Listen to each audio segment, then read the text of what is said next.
Hello दोस्तों, स्वागत है आपका हमारे इस यूट्यूब चैनल में शॉर्ट हैंड बाई अली में।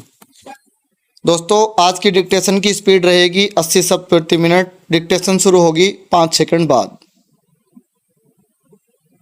Ready, start. 3 राज्यों की 3 विधानसभा सीटों पर हुए उपचुनावों में से 2 में भाजपा की हार यह संदेश देने वाली है कि उसकी चुनौतियां बढ़ भी सकती हैं। इनमें से बिहार की बांकीपुर सीट के परिणाम ने इसलिए सबसे अधिक ध्यान खींचा क्योंकि 1995 से यह भाजपा के पास थी।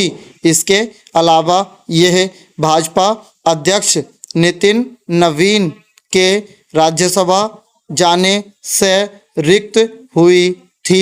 भाजपा केवल अपने अध्यक्ष की सीट बचाने में ही नाकाम नहीं बल्कि उसे पराजय का स्वाद बिहार में भाजपा के मुख्यमंत्री रहते हुए चखना पड़ा। चूँकि मध्य प्रदेश की दतिया विधानसभा सीट कांग्रेस के पास थी और यह क्षेत्र उसका ही गढ़ है, इसलिए भाजपा यहां अपनी पराजय को हल्के में ले सकती है। इसके बाद भी वह इसकी अनदेखी नहीं कर सकती कि आम तौर पर उपचुनावों में सत्ताधारी दल जीत हासिल करते हैं। जैसे गुजरात की मांजलपुर सीट भाजपा ने आसानी से जीत ली। निःसंदेह उपचुनाव नतीजों के आधार पर यह नहीं कहा जा सकता कि वे सदैव किसी बड़ी लहर का सूचक होते हैं।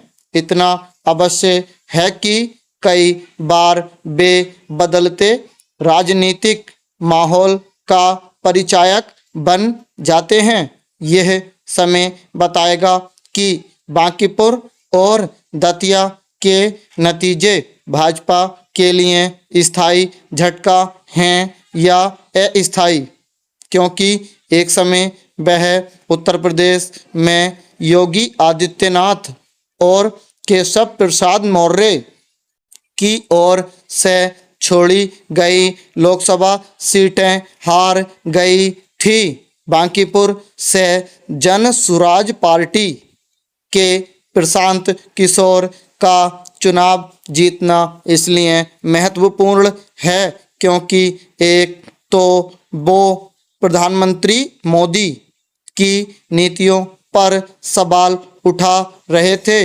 और दूसरे मुख्यमंत्री सम्राट चौधरी को सीधे तौर पर चुनौती दे रहे थे। यह भी उल्लेखनीय है कि वे मुख्य विपक्षी दल राजद को तीसरे स्थान पर धकेलने में सफल रहे।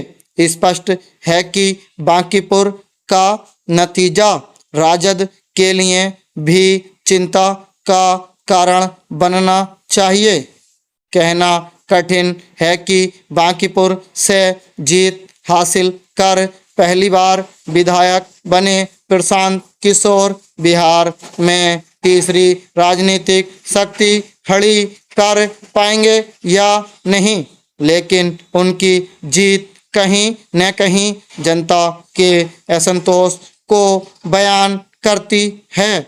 इस असंतोष के कारणों में राज्य के साथ केंद्र सरकार की रीति नीति भी हो सकती है और स्थानीय समीकरण भी।